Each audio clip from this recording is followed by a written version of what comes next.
오늘 우리에게 주시는 하나님 말씀은 신명기 28장 58절부터 68절입니다. 내가 만일 이 책에 기록한 이 율법의 모든 말씀을 지켜 행하지 아니하고 내 하나님 여호와라 하는 영화롭고 두려운 이름을 경외하지 아니하면 여호와께서 내 재앙과 내 자손의 재앙을 극렬하게 하시니니 그 재앙이 크고 오래고 그 질병이 중하고 오랠 것이라. 여호와께서 내가 두려워하던 애굽의 모든 질병을 내게로 가져다가 내 몸에 들러붙게 하실 것이며 또 이 율법책에 기록하지 아니한 모든 질병과 모든 재앙을 내가 멸망하기까지 여호와께서 내게 내리실 것이니 너희가 하늘의 별같이 많을지라도 내 하나님 여호와의 말씀을 청종하지 아니하므로 남는 자가 얼마 되지 못할 것이라. 여호와께서 너희에게 선을 행하시고 너희를 번성하게 하시기를 기뻐하시던 것 같이 이제는 여호와께서 너희를 망하게 하시며 멸하시기를 기뻐하시리니 너희가 들어가 차지할 땅에서 뽑힐 것이요. 여호와께서 너를 땅 이 끝에서 저 끝까지 만민 중에 흩으시리니 내가 그곳에서 너와 내 조상들이 알지 못하던 목석 우상을 섬길 것이라. 그 여러 민족 중에서 내가 평안함을 얻지 못하며 내 발바닥이 쉴 곳도 얻지 못하고 여호와께서 거기에서 내 마음을 떨게 하고 눈을 새하게 하고 정신을 산란하게 하시리니 내 생명이 위험에 처하고 주야로 두려워하며 내 생명을 확신할 수 없을 것이라. 내 마음의 두려움과 눈이 보는 것으로 말미암아 아침에는 이르기를 저녁이 되었으면 좋겠다 할 것이요 저녁에는 이르기를 아침이 되었으면 좋겠다 하리라. 여호와께서 너를 배에 싣고 전에 내게 말씀하여 이르시기를 내가 다시는 그 길을 보지 아니하리라 하시던 그 길로 너를 애굽으로 끌어가실 것이라. 거기서 너희가 너희 몸을 적군에게 남녀 종으로 팔려 하나 너희를 살 자가 없으리라. 아멘. 신명기 28장은 언약적 저주입니다. 끔찍한 저주로 가득 차 있는데요. 복과 저주를 결정짓는 것은 율법에 순종하는 여부입니다. 인과응보적인데요. 이때 우리가 조심해야 하는 것이 있습니다. 하나님의 복을 인과응보적으로 단순화하는 것입니다. 단순화하는 순간 우리는 번영신학에 갇히게 됩니다. 번영신학이 주는 위험은 무엇입니까? 복에 대한 잘못된 이해입니다. 하나님이 주시는 복이 지극히 현세적이고 물질적입니다. 부자는 하나님의 복을 받은 자이고 가난한 자는 하나님의 저주를 받은 자가 됩니다. 이러한 번영신학은 악인의 형통과 성도의 고난에 대해 설명해 주지 못합니다. 그리고 성경은 번영신학을 말하지 않지요. 구약의 욥을 생각해 보십시오. 욥기 1장 8절입니다. 내 종 욥을 주의하여 보았느냐? 그와 같이 온전하고 정직하여 하나님을 경외하며 악에서 떠난 자는 세상에 없느니라. 하나님께 찬사를 받았던 욥은 극심한 고난을 당합니다. 신약에 예수님도 있지요. 예수님은 모든 일에 우리와 똑같이 시험을 받으신 이지만 죄는 없으신 분이십니다. 보내신 아버지의 뜻을 행하며 온전히 이루는 것을 양식으로 삼으셨던 분, 철저히 순종하셨던 분, 우리 예수님입니다. 하나님은 예수님을 향하여 말씀하시지요. 이는 내 사랑하는 아들이요 내 기뻐하는 자라. 하나님의 기쁨이요 순종의 아이콘이셨던 예수님이 이 땅에서 받으신 것은 영광보다는 고난이요 십자가였습니다. 바울은 말합니다. 로마서 8장 17절입니다.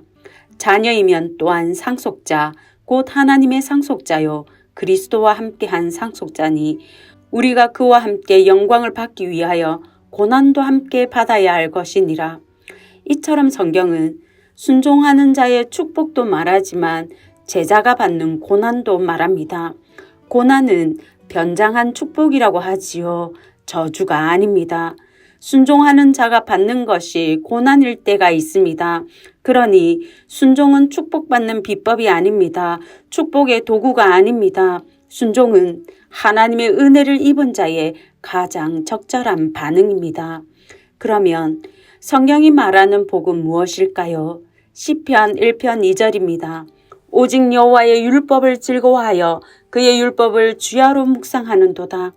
하나님의 율법을 즐거워하며 밤낮으로 묵상하는 것이 복입니다. 불신자가 하나님의 율법을 즐거워할 수 있을까요? 없습니다. 하나님의 율법은 하나님과의 관계가 충만할 때 즐겁습니다. 그 말씀이 깨달아질 때 행복합니다. 하나님을 사랑하지도 않고 그 말씀을 깨닫지도 못하는 불신자가 말씀이 즐거울 수 없습니다. 말씀은 그들의 관심 밖입니다. 누가 즐거워할까요? 하나님의 백성입니다. 하나님의 말씀을 깨달을 수 있는 사람, 성도입니다.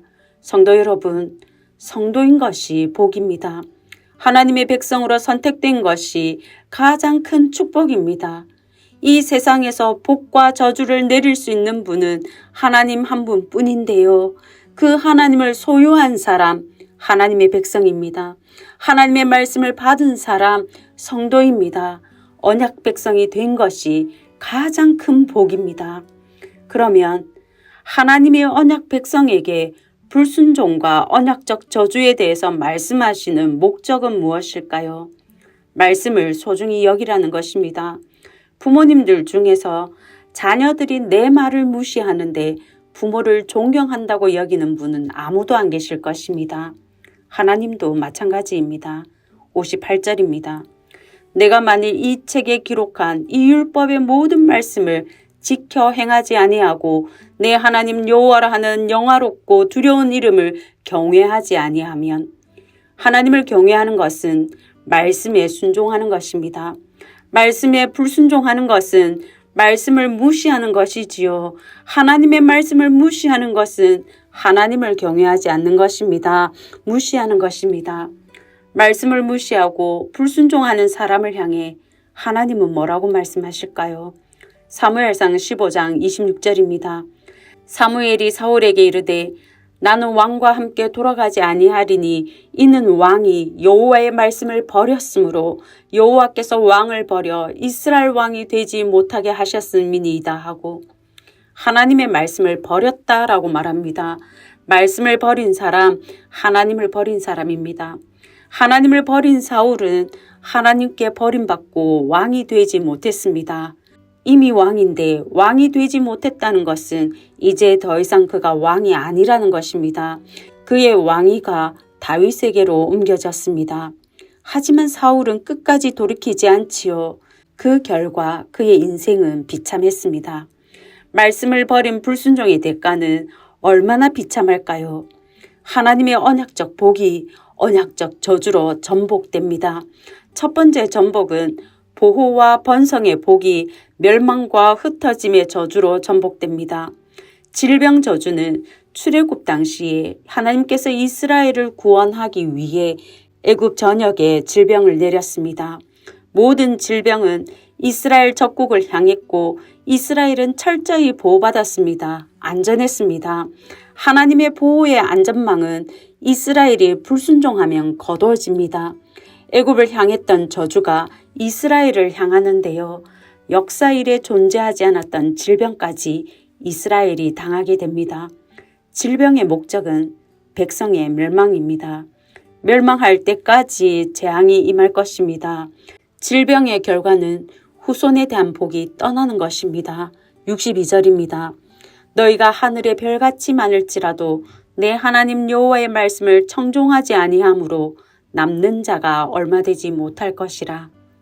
하나님은 아브라함에게 하셨던 후손에 대한 약속을 지키셨습니다. 애굽에서 종살이 할 때도 그들의 후손은 번성했습니다. 하늘의 별같이 많아졌습니다.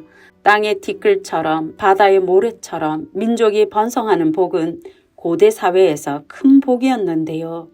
불순종하면 민족 번성의 복은 떠나가고 저주가 옵니다. 인구가 감소합니다. 인구 감소 다음에 멸절이 와야 순서가 맞는 것 같은데 멸절 다음에 인구 감소를 말합니다. 이것은 전형적인 신명기적 표현입니다. 많은 후손의 복이 전복되는 것을 보여줍니다. 마침내 그들은 약속의 땅에서 뽑혀 만민 중에 흩어지게 될 것입니다. 바벨탑 심판을 연상케 하는데요. 멸망과 흩어짐의 저주는 불순종에 대한 강력한 경고입니다. 두 번째 전복은 평화와 자유의 복이 불안과 노예의 저주로 전복되는 것입니다. 하나님은 노예였던 이스라엘을 애굽에서 해방시키시고 약속의 땅으로 인도하셨습니다. 그 땅에서 거주하면서 누릴 복은 안식과 평안이었습니다. 풍요였습니다. 불순종하면 이 모든 것이 사라집니다. 평안히 거주하던 땅에서 쫓겨나 여러 민족으로 흩어질 것입니다. 그곳에서 우상을 섬기는데요. 살아계신 하나님을 버리고 나무로 만든 우상을 섬기는 것 얼마나 허무합니까? 우상 숭배 그 자체가 저주입니다. 하나님을 버리고 우상을 섬기는 그들은 어떤 외적인 평안도 내적인 평안도 누릴 수 없습니다. 그 어디에도 쉴 곳도 없고 의지할 것도 없습니다. 생명을 확신할 수도 없고 항상 목숨의 위협을 느끼며 살아야 합니다. 그들은 살아도 사는 것 같지 않습니다. 불안과 공포뿐입니다. 얼마나 고통스럽고 괴로운지 아침이 되면 저녁이 되길 바라고 저녁이 되면 아침이 되길 바랍니다. 오직 시간이 지나가기만을 바라는 비참한 삶을 살 것입니다. 순종할 때는 약속의 땅에서 천국의 나날이었는데 불순종하는 순간 포로로 잡혀간 곳에서 지옥의 나날이 펼쳐집니다. 하나님은 다시는 애굽으로 돌아가지 않게 하신다고 약속하셨는데요.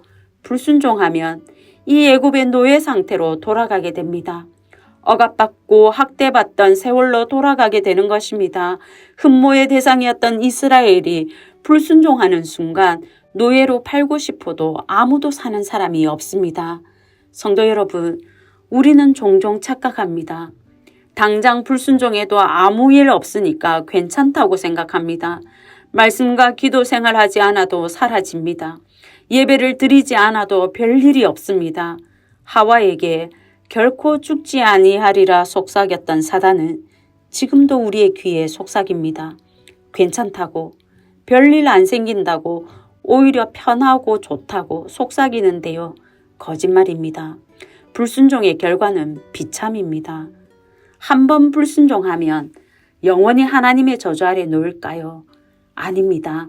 하나님은 악인의 죽음도 기뻐하지 않으시는 분이십니다. 에스겔 18장 23절입니다. 내가 어찌 악인이 죽는 것을 조금인들 기뻐하랴. 그가 돌이켜 그 길에서 떠나 사는 것을 어찌 기뻐하지 아니하겠느냐. 악인의 죽음도 기뻐하지 않으시는 하나님이신데 하물며 자기 백성이 망하는 것을 좋아하실 리가 없습니다. 하나님이 저주의 채찍을 통해 간절히 원하는 것은 불순종에서 돌이키는 것입니다. 회개하는 것입니다. 하나님은 죄에 노예된 우리를 해방시키시기를 원하십니다. 옛 습관을 따라 불순종하는 우리가 회개하고 돌이키기를 바라십니다. 성경에는 두 종류의 사람이 나옵니다. 먼저 요시야 왕입니다. 그는 발견한 율법책을 낭독할 때 옷을 찢고 회개했습니다. 두 번째는 여호야김 왕입니다. 그는 예레미야의 두루마리 말씀을 읽을 때 면도칼로 자르고 불에 태웠습니다. 성도 여러분, 우리는 선택해야 합니다. 하나님이 피를 토하는 심정으로 언약적 저주를 말씀하시는데 무시하고 불순종을 택해서는 안 되겠지요. 순종을 택하시고 회개를 택하심으로 하나님 경외와 말씀 존중을 나타내시는 저와 성도님들 되시길 바랍니다. 이제 들은 말씀과 교회를 위해 기도하겠습니다. 첫째, 하나님을 경외하는 자답게 말씀의 순종과 회개로 반응하게 하소서. 둘째, 예배의 은혜와 전도를 위해 주차 공간이 속히 마련되게 하소서.